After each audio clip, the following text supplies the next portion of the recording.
I want you all to imagine that you're in a foreign country and you find something wrong with your body. It turns out that you are on the verge of death. You're trying to go to several hospitals, but no one can help you. Why? Because no one can understand you. A famous American psychologist, Roland May, once stated, communication leads to community, that is, to understanding, intimacy, and mutual value.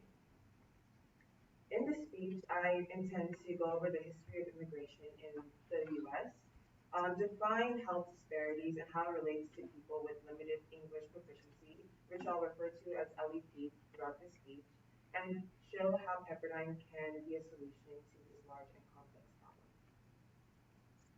So, as many of you guys probably know, America prides itself in being the melting pot of the whole world.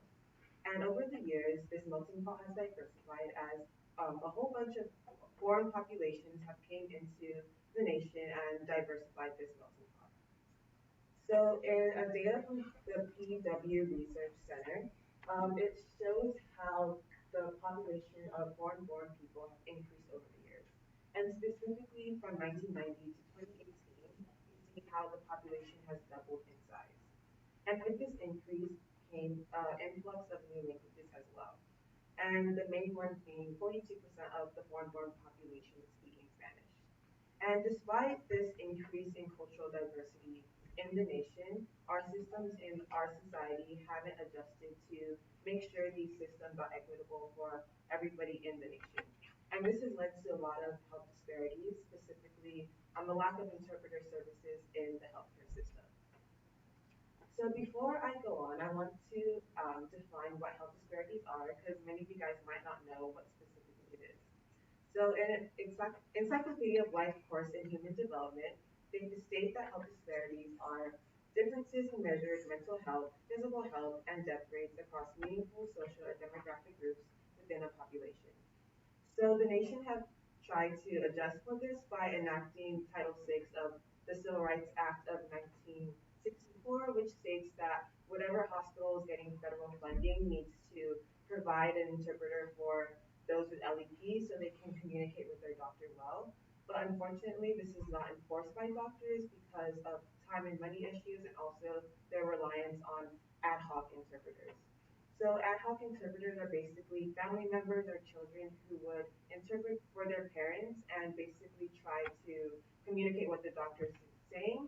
And this can be very traumatic, especially for children, because as a child, you don't really know a lot of the health jargon that the doctor is talking about. So your reliance on your parents' like life or death situation is on you, which can be very stressful for a little kid. So what is the criteria for an adequate interpreter for a person? So in an article by TNF Online, it states that the first one is to facilitate successful communication between the doctor and patient, and the second one is to align yourself with the participant and help the participant align themselves with the other party.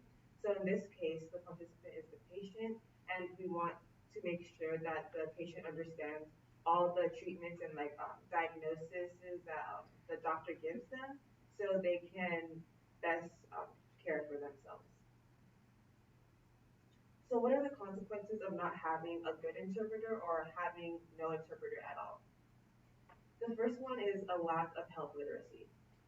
So in a study by San Diego State University, they focused on the Somali population in San Diego, and they saw that a lot of members of the community felt that they couldn't go to the doctors because they feared that interaction that they would have with the doctor. So because of this, this prolonged a lot of the diagnosis that would have been caught on earlier and really was detrimental to their health.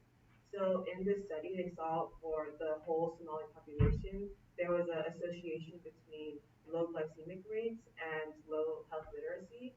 So this was really detrimental for diabetic patients, and it really worsened their situation. The second is it creates a hostile environment for the patient.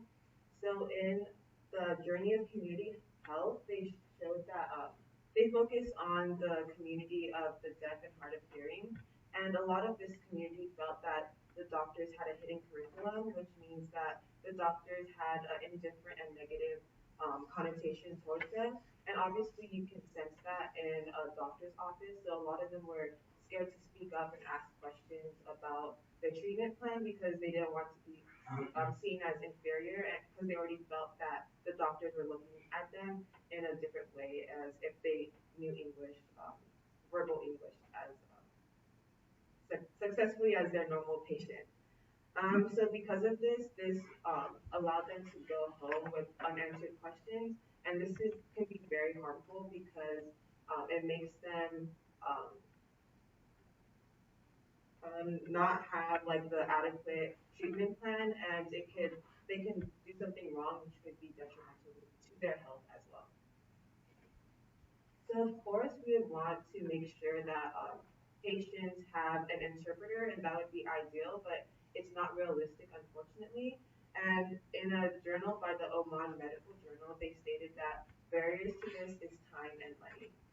So in hospitals, a lot of the times, or most of the times, doctors work in fast-paced environments, and they work with around 10 to 15 patients a day. So it's going to be unrealistic for them to sit down and talk to each patient and make sure they understand everything because they have so many other patients they need to attend to.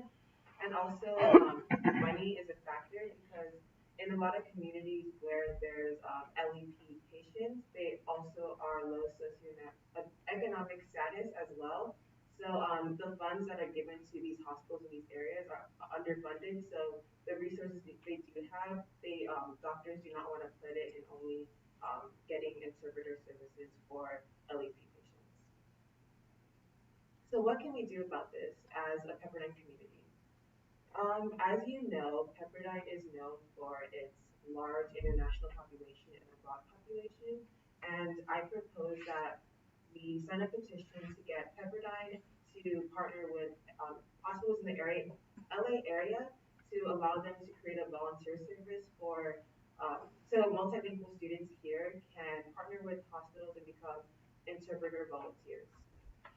So from the CBER website, you see the countries that a lot of international students come from, with China being in the lead, with 45% of our international population from China.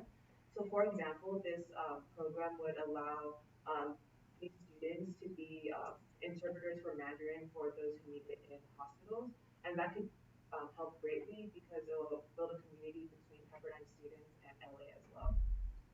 And also, our domestic students could be a part of this because, as you know, a lot of people come to Pepperdine for their abroad program, and 80% of the senior undergrad college goes abroad. And it might be a hassle right now, but we have to take three language courses to go abroad, and we hone those skills once we are abroad. So once we come back, we can also improve these skills by volunteering as interpreters in several LA hospitals.